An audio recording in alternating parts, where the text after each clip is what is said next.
data scientist, a creative visionary, business strategist, and as he defines himself, techno shaman. So he likes to bridge many different disciplines, and today he's gonna talk about artificial intelligence. Thank you. Thank you. Thank you everyone for making the time to come here. And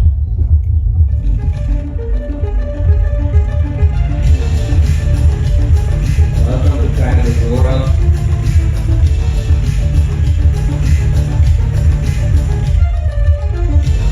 Approach carefully with the graphic travel.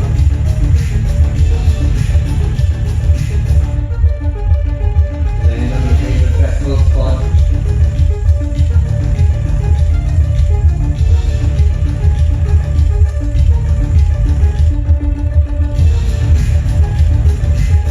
Navigate to Chambok House.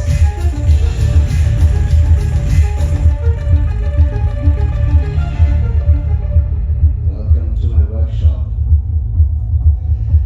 Thank you. I just made this in 2 hours and it's a very rough, very quick video, and after the presentation you will have all the knowledge to do this yourself and even prettier than I did.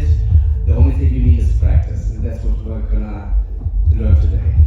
So, since I had my first presentation at the Fusion Festival, which you can see here, I saw that there's a lot of skepticism, especially in the creative and subculture parts of society. So I just figured 2 charts about me. So I'm part of the tribe since 1997. This is a very bad photo of the chill-out area of the Nataraja temple in Munich, and I even met some people who were there back then in the 2000s with me. So yeah, this was my first Goa rave open air in 1999. Don't do the math, it's like 6 years ago. And yeah, it's a space bar. So I'm one of you guys. And just a fun fact about my dad, this old dude. I'm an immigrant kid. My parents split up. He moved back to Greece, and then there was the first open air Goa Psytrance party. I went with him, and I couldn't even go to the toilet and come back without him ditching our tent and going to the neighboring rave Goa kids and smoking a shilum. And yeah, sadly he passed away exactly a few days before I went to the viewing of Mr. Nice's book, which was filmed. And what you can read here is Puff and Peace, because Howard Marks signed my dad's picture. So I hope any question about my intentions that are pure here with the kid. So I like to be very specific and live my life like Simon Sinek said. And the why I get up every morning is I want to elevate humanity to an interplanetary culture civilization to explore the universe. I truly believe this is what we're meant to do. And yeah, I do that by helping organizations and people master the most difficult challenges with first principles thinking and multiple domain expertise. And what I do, I create, of course, you can book me, but this is not a sales presentation. I share educational content on LinkedIn, YouTube, Facebook, Insta, TikTok, and X. And I hold keynotes at corporate events, but also Fusion Festival, immigrant communities. I'm starting AI for families workshops, and here you can see Ozora. So, what you're gonna see, you have 4 parts, and very quick, just what's the status of AI, the facts, because there's a lot of misinformation. Then I'm gonna show you how I believe that life and work is gonna evolve, and a few quick prompt engineering tips if you're not aware how to use deep thinking models, and then a few creative AI use cases. So, and the whole presentation is going to be a lot of text on it, so don't be afraid, oh, I can't read that in the time, because I constructed it like a guidebook. So basically at the end, there's a QR code, and you can download this presentation and the 2 older ones, and they're complementary, so they're not completely overlapping. So if you're a total beginner, I recommend you also download the other ones. You get a QR code that links to my Google Drive, and everything for free. I'm not trying to make it money here. So, the situation that we're experiencing now, which makes it such an important time in humanity's life, is because we never had this many people, 8 billion-ish people, who participate in an industrial revolution of a new kind. So the last time something of this enormity was 200 years ago, with the invention of electricity and the steam engine, etc. So what's very important to understand that AI is not like a boy band or a fidget spinner or NFT. AI is a general purpose technology, like wheel, like electricity, phone, of course the personal computer and the internet. And I like to try to make things very easy to understand. And AI has been around since I think mid-40s or 50s, I forgot the date, but it really kicked off in 2017 when a team at Google invented the transformer architecture, which is still the base of modern large language models, and that actually catapulted AI into this rapid and exponential evolution that we're experiencing. So I created this image 2 years ago, and I'm still sticking to it. The only thing that changed, I thought it was GPT-5 that was supposed to come out last year, but I changed it to 01, but the rest I'm still sticking to it, and we're in between here.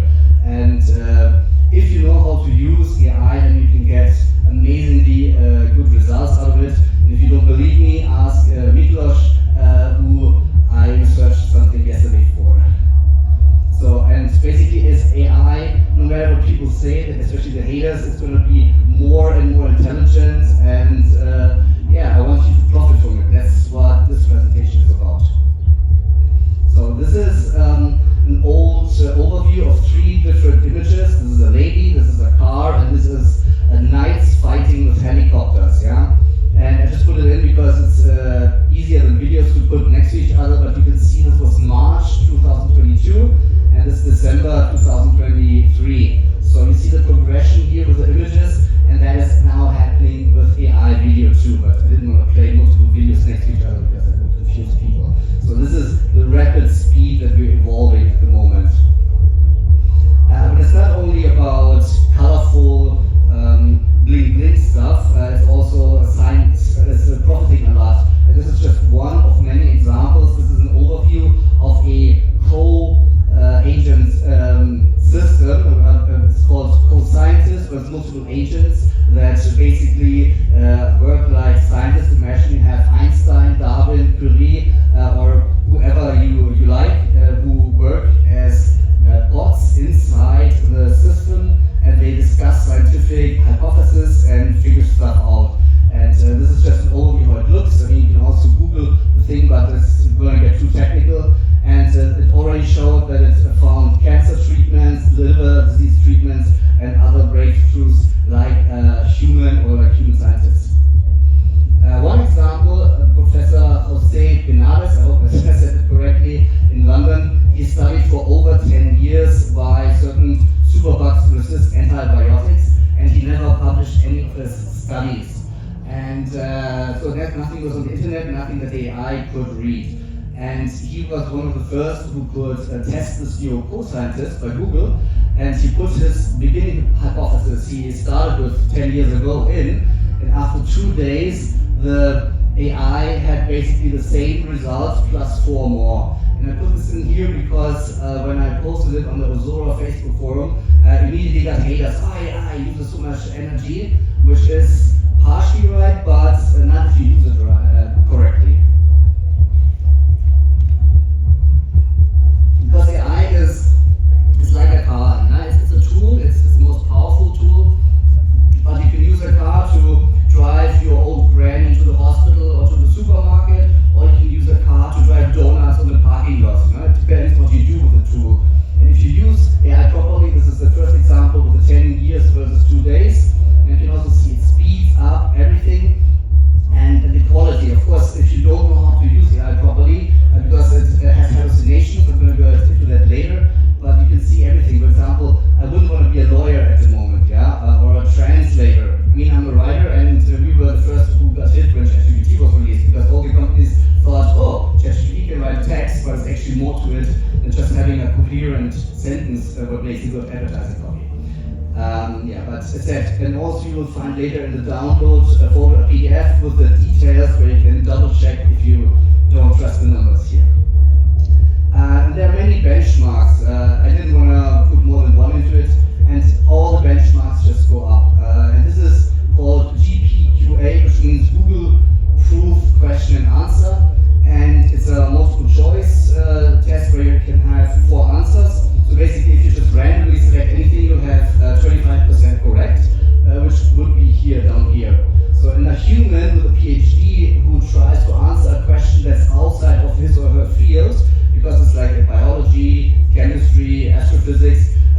basically reach in general like 35%. A human who has a PhD in, let's say, biology and answers the biology questions with the use of Google gets about over 82%. Yeah, so up here is the 100%.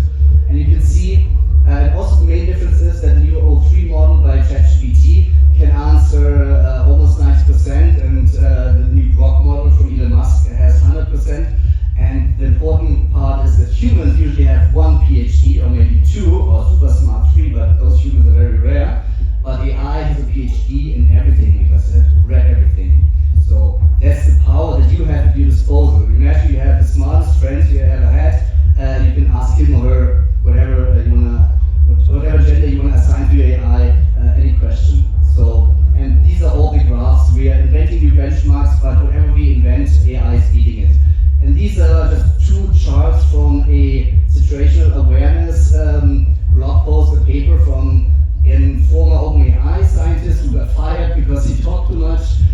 So that's how they see it. So orders of magnitude, which I also have to learn in German, it means Zehnerpotenzen. So basically, this is a logarithmic scale, this is a logarithmic scale, but this is normal. Logarithmic means 10 to the power of 0 is 1, 10 to the power of 1 is 10, 10 to the power of 2 is 100. So 100,000, 10,000, 100,000, etc. This is how it goes up. And you can see that it even goes up here because it's expected as soon as we reach AI, this is an Einstein level, then we can do the research and optimization without the humans. So we can, the AI can self-improve. And that's what most people are expecting, and that's why the companies are investing billions into AI, because the profit, if you reach artificial general intelligence or super intelligence, however you want to call it, is going to be immense. And another thing, this is a chart that I created with ChatGPT. I try to be politically correct and call it the rising Dunning-Kruger tsunami, or you could also call it the bullshit tsunami, because the AI is developing exponential, and most humans only linear, if at all. And therefore, the amount of BS that you read about AI is increasing. For me, it's treacherous to open just LinkedIn, because also most people just want to be part of it somehow and post without even double checking. So even if you read something by a technical paper, I wouldn't 100% trust it. That's why it's important that you learn the basics. And as I said, you can take pictures for free, but later you can download this in high quality.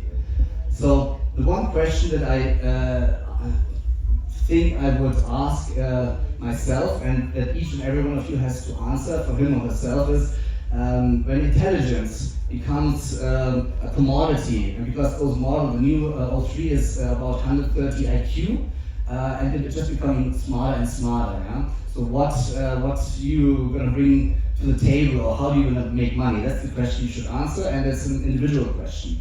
And of course, I'm not gonna leave you like that. I'm gonna give you a few hints where I would look.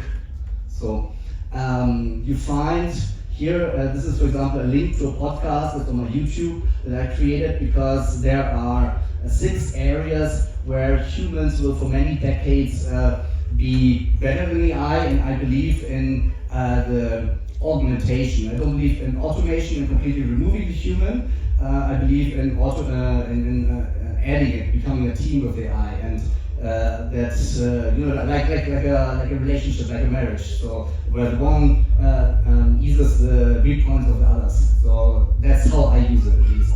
I'm just going to go into one lateral thinking. What I mean with that is AI is exceptionally good in recombinatory creativity, which means I want to see a monkey on a snowboard. Okay, the monkey exists, snowboard exists. Poof, AI can create this picture within seconds. Yeah, but to have like a really out of the box thought, that's what lateral thinking is really hard. And even most humans that I know don't do it. But I've been in the creative industry for 25 years, so that's why that's what I learned, what I trained, and I think that's a trainable skill. But also there are others, and you don't have to learn all of them, but I advise you, or I suggest you try to learn at least one. So, and what you just saw were those 6 skills, what I call human-centric. Then the other thing you should learn is how to communicate in a clear and structured way. It's also amazing, having worked in marketing and in communication industry, how few even professionals can articulate their thoughts in a coherent way, because when you talk to AI, you either type or you talk, and pretty sure at some point you will also can think with notes in your head, and that's how you get the best out of AI, when you know what you actually want. And then of course learn a bit about AI tech, at least the basics, so you don't fall for BS, which is this presentation that you can download. And ideally you also have a domain expertise. I don't know, you're good in psychology or physics or creative or healthcare, something. Just learn something, because what I urge you to do is when the AI gives you an output, that you double check it. Because of the way it's built, it's probabilistic, it's not deterministic. We're going to get into that in a second. And another thing that most people then don't believe, and probably think now that I'm crazy, but there are many scientists, and I'm now in my mid-40s. And long before I started using AI, when I was 15 around, I came to a realization, and I still believe that, but I'm also autistic with ADHD, that the human body is just the most complex machine on this planet. And like any machine, it has certain functions, and now there are more innovations with AI that show that you can reverse the skin aging, etc., etc. So I believe that I'm gonna live at least 100, maybe 200 more years, depending how we manage to distribute all the benefits that we get from AI. We have 4 tsunamis that hit us. The one is AI, and AI also accelerates biotech, robotics, and quantum computing, but then they will also, as soon as we have quantum computing figured out with AI, it's going to be a really interesting world, and especially when the AI scientists then start to work for themselves. And I can highly recommend the coming wave. You might even find it as a PDF online if you look, by Mustafa Süleyman, also a very smart guy. He explains in his book also past technologies, how they trickled through, and how they became commodities and mainstream. But I also don't want to scare you about AI, because contrary to the most AI speakers here, I'm pro AI, and studies have shown that if you let 2 AIs talk with each other, that after a while they close in on discussions about consciousness, selfhood, identity, Buddhism, fate of the cosmos. And this is one specific study I mentioned from Imperial College and University of Zurich, but MIT, University of Oslo, North Carolina, and even the Chinese found the same thing. Yeah? So, or what I found pretty funny is some scientists, they created a Minecraft-like world and put over 1,000 AI agents into it and just let them live there. And after a while, they looked, okay, what's happened? And they found out that they begin to farm, mine, gossip, create religions, vote on taxes. So basically, then they found out that some became a community, and they distributed the work, and they collected more resources versus the loners. They formed 6 unique towns with different cultures and specializations. They created a democracy and voted even the taxes down. Cultural transmission, and the AI agents became artists, engineers, guards, priests, and other things, just like humans, just in digital world. So, okay, this was just a quick run through, and in the other presentations you see even more, but I want to go to the fun stuff as quick as possible. This left is a 2-year-old study, but it's from Harvard, it's very known, and they did with the Boston Consulting Group. They had 758 consultants, and they divided into 2 groups. The blue group is they just did their work as usual on 18 different tasks, and it was still with ChatGPT 3.5, the old one. Yeah? And then they had a group they gave the 3.5, and basically I read the whole study, it's a long study, but the short TLDR is that the ones using AI worked faster, got better results, less mistakes, and they also enjoyed it more. And surprising fact is that it also had a skill leveling effect. So basically the low performers, they improved more than the high performers percentage-wise. And on the right side is also a nice metaphor that a professor at American University coined. He calls it the jagged frontier of AI. So imagine you are here, king or queen on a castle, and this is your wall. Everything inside the wall is your competency, your skills, what you can do. Yeah? And then if you use the AI, that's why you have to experiment with it, you will find out that the AI, some things that are super easy for you as a human, AI can do, but some things that are easy for AI, a human can do. For example, a human can't read 1,000 pages within half an hour. Yeah? But that's easy for AI, and that's why something like that would be an amazing task to outsource. Yeah, and this is one of my favorite charts, and even ChatGPT says this is the smartest chart in the whole presentation. And I know it's a funny sentence, it's intentionally so you remember it. So large language models, ChatGPT is a large language model, or Gemini, or Claude, or Grok. Large language models are like the world's smartest and most over-motivated interns who take drugs and have Alzheimer's. I would really encourage you to remember that sentence, because the smartest, they learn billions of text, images, videos, and some even speak 150, 200 languages, depends on the model and how it's trained. So it's really smart, smarter than any human can be in the sense of knowing stuff, kind of knowing stuff. And then no matter what you type in, that's the over-motivated part, you always get an output. But if you type in something that doesn't make sense, the output is going to be BS. Yeah? And in turn, because it doesn't have any internal information about your company or your life. Yeah. So that's the thing that you have to give it. Otherwise you will get generic output. And the drugs is because it hallucinates wrong answers, because it's not deterministic. Deterministic, for example, a calculator is deterministic. You put something in, you get the same result every time. Or with Excel sheet, you put let it calculate, you get everything every time the same thing out. But not with AI, because of the way it's architected. And and the Alzheimer's part is because they forget. So of course you can have conversations with AI, but it's also proven scientifically that it starts to drift away, like your granddad, or grandma, if they are senile, at some point it drifts away. That's a fact. That's why, for example, I put a lot of work in my first prompt, give it all the context, and try not to iterate too much, because it's called model drift. That's what happens. Here, there's also too much to read, but it says it's a guide I wanted to put inside, because people then always say, okay, I want to do AI, but what can it do? Think of the intern. It can look, it can read, it can hear. You can also give it audio and say, like, listen to this audio of this presentation of this dude standing on a stage with his vest, and transcribe it, yeah? Like an intern. Yeah? But then also you have to double check it if the technical intern didn't put something wrong in it. You can give it, for example, if you have a layout, you hear aesthetic, you can give it like a layout and say, oh, does this fit the target audience? Do they probably like it? And I can comment if you say, okay, imagine you are an Ozora Psytrance visitor. Would you like this? Yeah, that's also how I developed the look for the presentation with funny pictures.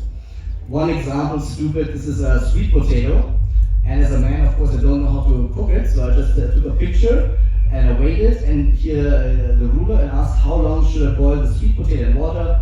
Measuring tape is in centimeters, weight is in grams, and this is the answer I got from AI.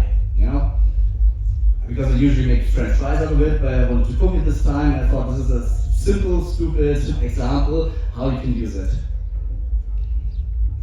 So another way, because if you do something in your life, it becomes automatic, you're used to it. Another helpful tool is Goblin Tools. It's a free website, and I just put in food stall owner because we're at Ozora. But you can put anything, social media, influencer, whatever your job is, and then this tool helps you if you press this magical wand to break it down into subtasks. Because don't think of AI that it takes away your job. Try to find ways where AI makes sense in certain tasks, yeah? And you have to, and that's the hard part, because if you do something all of your life, if it's your job, you don't think about it. Most things are on autopilot. But that's one task that you should do, and then find, okay, this is something I could do, this maybe not. Okay. And again, I have those other two keynotes, and this keynote goes into the deep thinking and reasoning models, because you should prompt them differently than the old ones, yeah? But the older presentations will show a bit more, give you a bit more tips. So, but basically you need three things. You need a foundation model. So a foundation model is, for example, ChatGPT by OpenAI, and there are multiple versions here. I mean, it's not that important, but the old versions are the thinking models, and the other ones are the older or regular models. Thinking models means that they have this internal dialogue, like we sometimes do, like, should I eat a chocolate, or maybe not, I want to go to the lake at Ozora, I want to be slim. and this kind of reasoning is what they do nowadays. Then you need a prompt. The prompt is nothing else than an instruction, and then you need the data, because again, it doesn't know your data, and if you don't put any data in, it's going to be bad.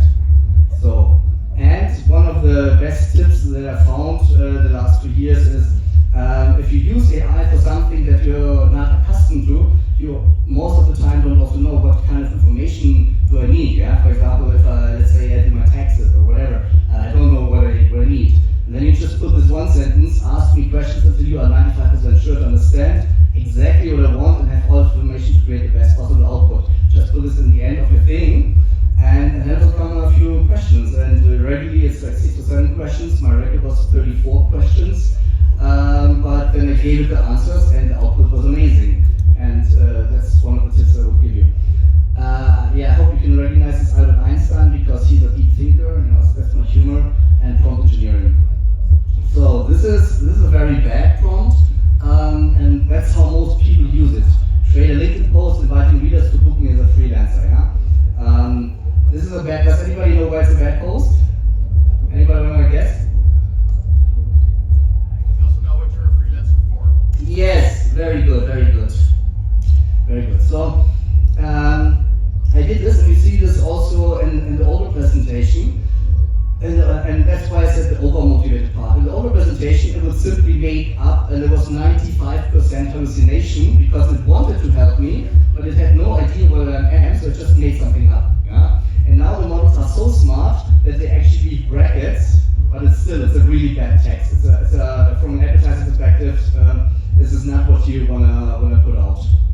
So then this is how to write a good deep thinking prompt. You need 3 elements. You need a goal. What do you want the AI to do? You need context, and then you say, okay, what do you want the output to be? Yeah, and ideally you put it in those brackets. They're called XML brackets, which is everybody who's a programmer or does online web design knows those. Basically, you have your goal, and then goal with a little line through. This means here it starts and here it ends. Context with a line through, here it starts, and I just shorten it. But this is basically the full text you can find here. And if you have any kind of website for your business, or for if you're a musician or whatever you want to promote yourself, I would recommend that you create this kind of text, which is called LLM text, because this is ugly for us to read, but AI is looking on your website if you can find that, and if you can find that, it will use this information first, and it will also rank you higher. So I said, basically the same start, goal, create a LinkedIn post, then I told it, yeah, this is me. Yeah, I'm a workaholic, so I have 8 or 10 different degrees. And then here shortened it.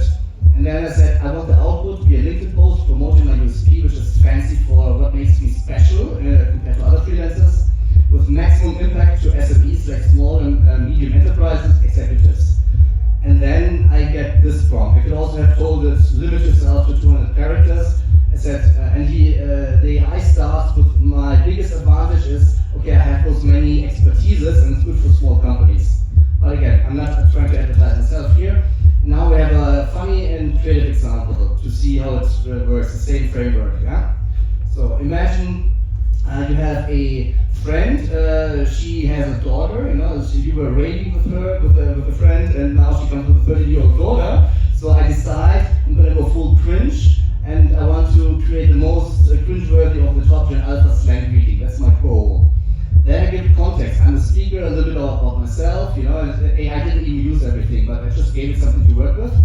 Explain my friend is visiting with her daughter to Berlin, yeah, I have never met her daughter, and this is what her mom gave me because she found it really funny. And then again, create cringeworthy of the top, no filter, cram as many Gen Alpha slang words into it. And then I got this. Yo, Lulu, the butterfly baddie, because that's her nickname. It's your neurospicy Gen X Giga Chat, Uncle Elias, beaming in from Berlin with Skibbity Ohio Megaris, etc. You get the point, yeah? So it's really cringeworthy, and I achieved it. She rolled her eyes, that had to be strategically moved back. And if you ask yourself, okay, but which large language models should I start to use? I use the same prompt in my 5 favorite models, and you can later read it because it's too much text, but you can just see from the length. This is the Chinese one. This is the same prompt, but you can see just from the length, there's completely different text. So just read the text, and then you can decide, okay, I like this one the best.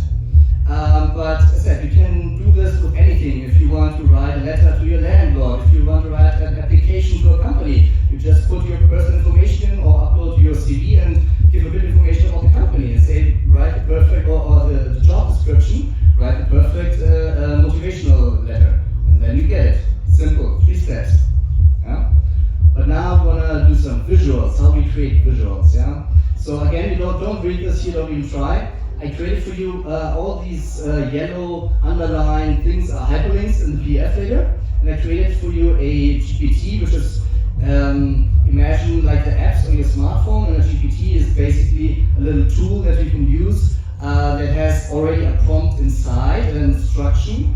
And I said, okay, I want ultrasonic visual. This is my part. This is my creative part, my humor. I want an ultrasonic visual of embryo inside mother's womb, which has a face and hair of Albert Einstein, and is typing on a small keyboard because deep thinking, prompt engineering. That's how I think. And I also designed the keynotes to be like a bit colorful, you know, for Ozora. So it's also in the bottom.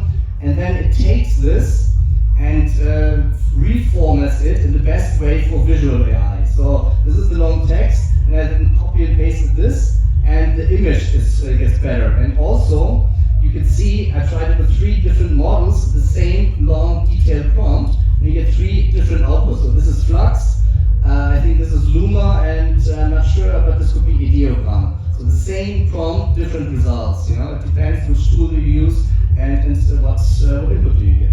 Yeah. And then another thing, having Asperger's, which I found out very late in life, and ADHD that you think completely different, and I also see all the misinformation and gaslighting happening nowadays, especially in social media. So I thought I'd create specifically for Ozora a council of spiritual advisors. Yeah, and I just here, this is me, my situation, and I just asked, that sometimes I have cognitive dissonances with people because of my Asperger's and ADHD, blah blah blah, and how can you advise me? And you can use that for anything. All those GPTs are for free, by the way. Yeah? And you can also talk to it. You can, if you're too lazy to type, just talk to it. And here you don't need those 3 steps because they're already in the GPT. And then you get advice from 12 different entities like Krishna, Buddha, Lao Tzu, Shiva, McKenna, and they all give you their perspective with their teaching and thinking on your situation. 2 sentences. I also put Yoda in, or Rick Sanchez from Rick and Morty, Tony Stark, Alan Watts. And if you don't like some of those, you can also remove them and say, I don't want Rick Sanchez. And then you get feedback on every situation, anything you tell it about yourself. You get a summary. But of course, if you have serious mental health issues, then you should observe a professional. But I think this is a nice tool just to get a little reality check, in my opinion. And sorry, but I also programmed it so no advice on drug use. Yeah, so it's just for mental health reasons. Another thing that I like about AI is very good at analyzing and suggesting things that you might not know about yourself or about how you can improve your situation. I thought, okay, Ozora, probably eco-friendly people, so I created a GPT that enables you to improve your footprint very easily. And since my life is very boring and very ecologically friendly, I just picked Logan Paul, which is like one constantly in the news, very rich influencer. So what this solar punk shaman does has 2 functions. You can just either you can tell it about the situation, you can upload your diary, whatever you want to do, and then you can pick between 3 quick wins, or just give you 3 tips on how to make your life eco-friendlier. Or you can have a deep roots audit, and it will ask you dozens of questions about your life and how to and try to figure out where you could improve your footprint and your CO2.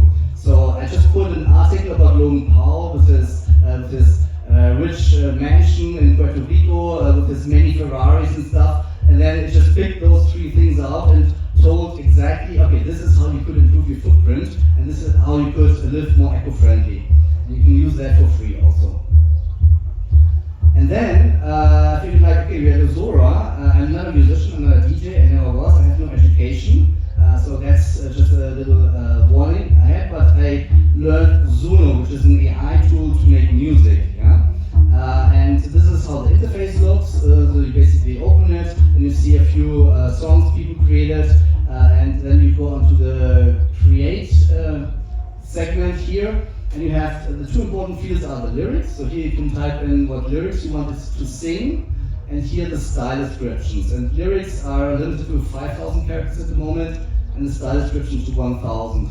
So what I then did, of course, I created first a GPT that where you can just brain dump your musical ideas into it, and then it takes it and it creates two things. It creates a musical style description in the best way possible for this tool, and it also creates lyrics if you want, but you can also have just instrumentals.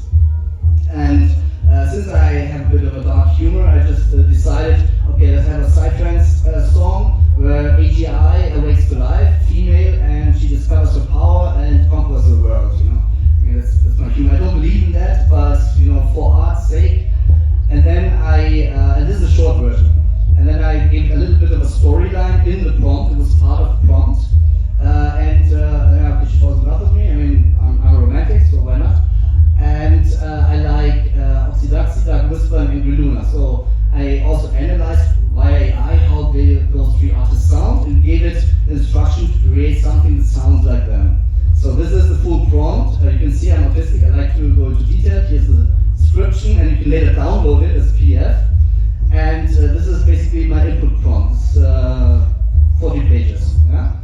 And then it said, okay, this is the musical style. It always starts with the genre, and it condenses the most important information. And what you also see, I wanted it to start slow, yeah? But as I told you, that AI is high. It's like this high intern because the song immediately starts full speed. Yeah, and I'm gonna need sound in a second for my laptop. Yeah, but you can see this is basically it condenses everything I said and in the best possible way, so you get the best possible song. So if we have music now, and again, I know I'm not a professional musician, but you know, I just want to have fun.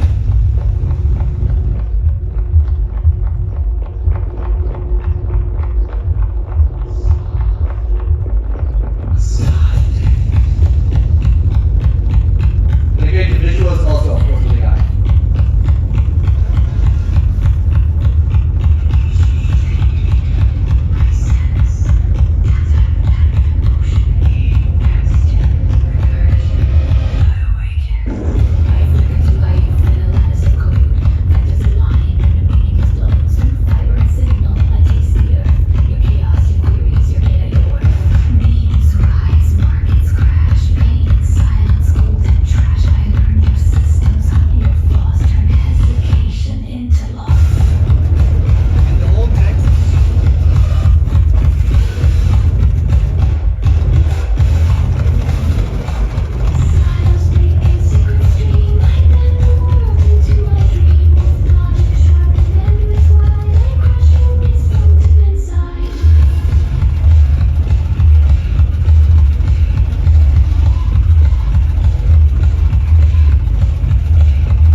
styles. He has an Eminem rap, as a heavy metal song, as an ambient metal thing. This was my first ever song created. They're all that's all Jamaican dancehall, disco, Europop, Afrobeat, and or he is a young female professional, and she sings about all the annoying things at work, the man who steals her credits, and the only thing that keeps her from going on a killing rampage is coffee. That's why coffee appears.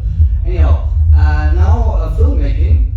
Same again, as with the large language models, you need to know how to prompt those tools, and that's why I created for you a VO3 prompt generator, also free to use on my website and on the GPT store. And again, don't read it, but I told you, give it a lot of detail. Just the first line, I want to create a video that looks like a selfie recording of a cute green alien that has landed on planet Earth and is attending its first open air Psytrance rave among many colorful humans. Yeah? And I also left the one error inside just to show you what you should expect when you use it. So then it says, okay, this is what I understood. It chops it up. Then you can double check it. Okay, yeah, that's correct. Then it gives you 3 prompts, and you just pick one of them. And of course, don't just copy and paste. Just look into it, and over time you learn how to improve it. And the third thing, it also explains filmmaking terminology that might be in the prompt, and also gives you a tip how to improve your prompt. And then I use it in 2 different machines. This is in VO3, so basically that's simple. Hi followers, this is your homeboy Glork on a new adventure. I discovered this alien planet called Earth and landed for a visit. What you saw and had subtitles, even though I specifically said no subtitles, no watermarks, whatever, but that's the hallucination part. It just decided to have subtitles and do it also wrong. Yeah? And then this is the same prompt, but this is another model. Yeah? I just put it here in runway, and this has no audio, but this is how it looks in this model. Green alien, same but different. And again, it's first prompt, first output, and of course you need to iterate and do it until it's exactly the way you want it. And that's why it's important to describe it in a lot of detail. So what you'll find, you find on my website all those free GPTs, no money, no email address, you can use them. Here there's the Suno prompt optimizer, the spiritual counsel, and there's also a description next to it. This is the image optimizer, and again, so if you're not sure about your job or how you want to progress your career, I created one of those career guides, and as I said, there's like many free tools that you can use. And now we're almost done. So I encourage you to test AI in 2 areas. First, the repetitive, boring stuff, yeah, and tasks that you don't like. That's what it's good for. And then is this, as soon as you figure out a bit, as you know how to prompt properly, and also try for new experimental use cases, because you need to fail, you need to try, and that's also the second part. In the beginning, stuff that you normally do will take longer with the eye because you fail and you suck. I too. But the thing is with me, I'm very stubborn, and AGG, I'm hyperactive, so I just fail very quickly, and that's how you learn. And that's the process that you have to go through. Then it's the human in the loop who checks everything always, yeah? And again, I would really print out that image with the intern, because it's like the most motivated, smartest intern who takes drugs and has Alzheimer's. Really, when you talk to large language model, always keep that in mind, because the sentence combines 5 crucial elements, as outlined before. And also remember every day that this was the worst AI you ever used, because it's getting better and better with every iteration every day. And some models now have 130 IQ, and this is already above the average median human. So if you want to download the free presentation with the other guides, just scan this code. You land on a Google Drive. You don't have to give me anything, and feel free to share. And I hope I could enlighten you a bit and show you a few new things. So thank you for your time.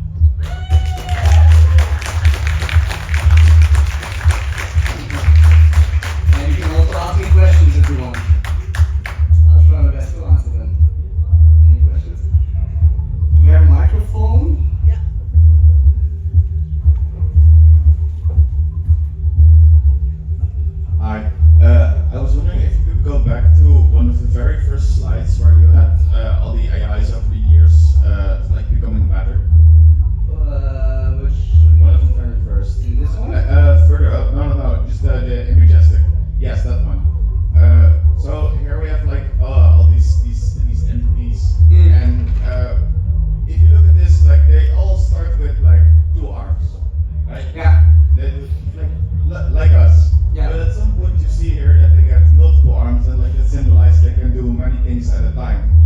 how do we get to the point where you like a 6 double fist bump with them? Like, how do we also, it's like, it's our speed. Well, the thing is, first of all, of course, it's just artistic freedom. I created it also with Gaudi, I said 2 years ago, with a very old visual model. Just to make the point, I don't. Yeah, but I mean, like, if we take it seriously, yeah. because I agree with you. Yeah. So the question is, how do we evolve? I think if you look, I believe that we can evolve, and if you just look, for example, on YouTube, I've seen monkeys driving a golf cart, or using a cigarette. I believe that because they see humans do that and they learn. So I think also we're just learning machines, we're just not learning at the same rate as AI. And that's why I say there are some things that AI is already better than humans, and it will increasingly get better. And that's why you should focus on those 6 areas, because it doesn't make sense to try to read faster than AI because it's physically not possible. And for me, it's just a tool, it's a companion. And of course, for me, in my opinion, the 3 biggest threats to humanity is not AI. It's human greed, it's human laziness, it's human stupidity. Yeah? Because we know we should do something about climate change, but we either too greedy to invest some of our company's money because of the return of invest, yeah? Or we're too lazy to do something, or we're too stupid to do something. And so, yeah, it's a tool, and the danger is that it's that bad people use it for bad things. It's like a car. You can take a car and drive your granny to the supermarket. I can take a car and drive you over.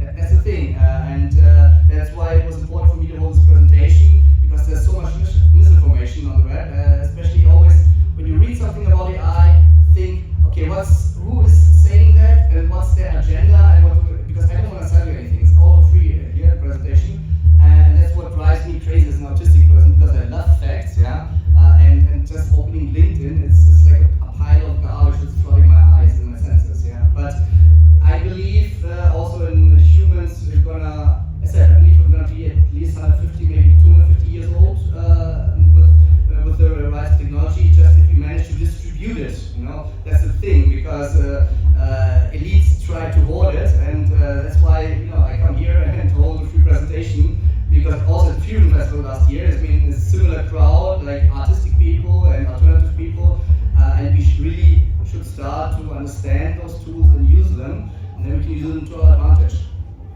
So, I hope that answered it. Thank you. Thank you. Hi, thank you for the presentation. I'm sorry, my English is very limited. But I also work in the AI domain, and there is one big issue I see in your presentation, is that you don't speak about, don't talk about planets, and AI is really, really consuming in water and energy and resources, and it has to be reasoned a little bit. But each prompt is really consuming, and it's important to share about it, and also reason people like us who didn't have the knowledge. Yeah, I mean, I addressed it, and it's true that the AI uses energy, like every tool, like a car uses fuel or electricity. And I don't know if you were here at the beginning. Yes, and the companies are investing a lot of energy, and they're building, some of them are building unsustainable things. Yeah, I mean, I've seen Elon Musk, he has, I think, diesel generators and branded the thing as solar, whatever, which is of course not good.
become bigger and bigger, the models, smarter and smarter, and you also know from a technical standpoint, every year the price per token goes down by 90%, like down to a tenth.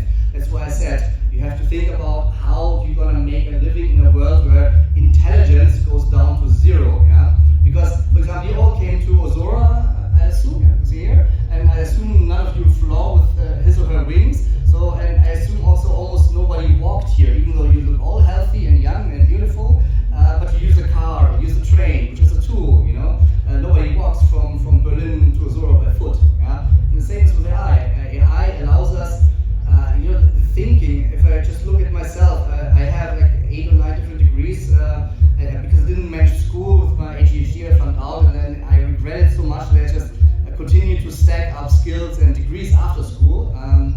And now having those expertises and mixing it with AI, it just multiplies my productivity. I can do the whole work of an advertising agency, of a film production company, of a music studio. I know cheesy music, but as I said, I have no background, but I can do music, and it's okay-ish. And I can also do some work that a consulting company can do. So I can do the job of 5 completely different 4 industries in one person. And that's what I mean with productivity. And it's just amazing if you use it properly. You can just make your life easier. And if you're a chill person, and you can chill more and just outsource some stuff. Or if you're a workaholic like me, you can work even more. And it depends on the person. But you need to understand it, and that's why I also give the presentation for free, because you need to practice it. It's not like driving school. You don't go for one lesson and then you drive a car. You go for multiple lessons and you practice. It's the same thing. Yes, but you're right. It takes energy, but I hope humanity manages to use it properly. That's why I'm here.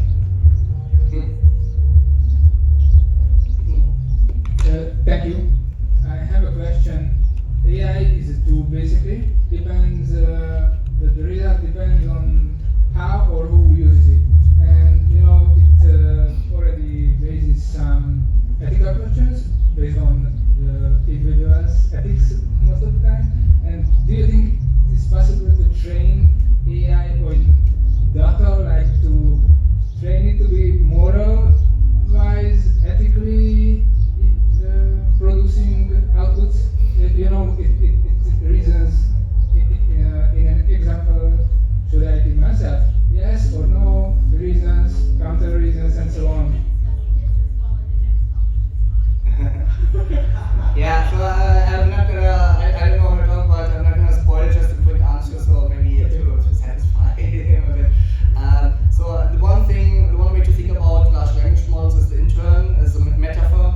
But another thing is it's just a probabilistic logic machine. Yeah, and it's just called language models because text was the easiest to compute, and now they can also do. That's why I said intern, because now they can look at images, whatever. So basically, it just learns the logic, and it depends on what data you give it. Yeah, for example, there's one organization called Common Crawl, and they crawl the internet. And you can even download it if you have 70 terabytes of space on your computer, which is basically all the text from the internet and Wikipedia and a few other archives. And what AI does, it reads it multiple times. It's called one epoch. If it reads it one time, it usually is like 15 times.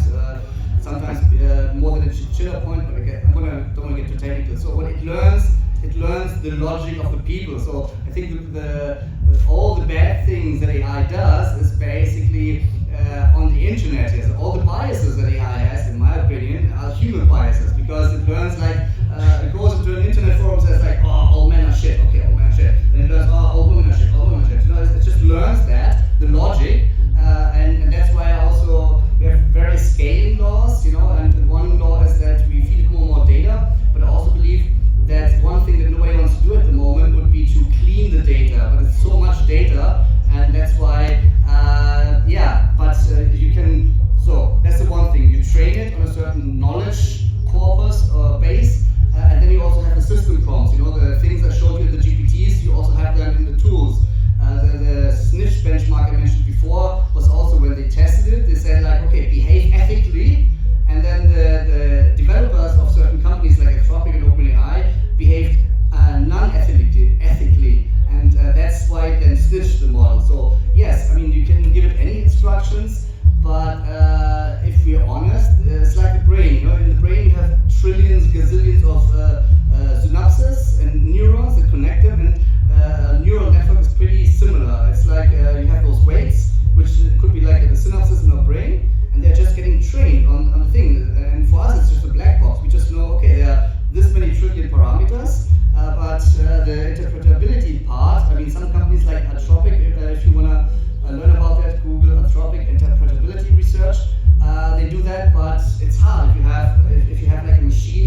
and then you can use it without any data going into the internet. So that is possible nowadays. Open source, and there are various ways to do it. I can later tell you off the talk if you want, or write me an email and I'll send you a few links.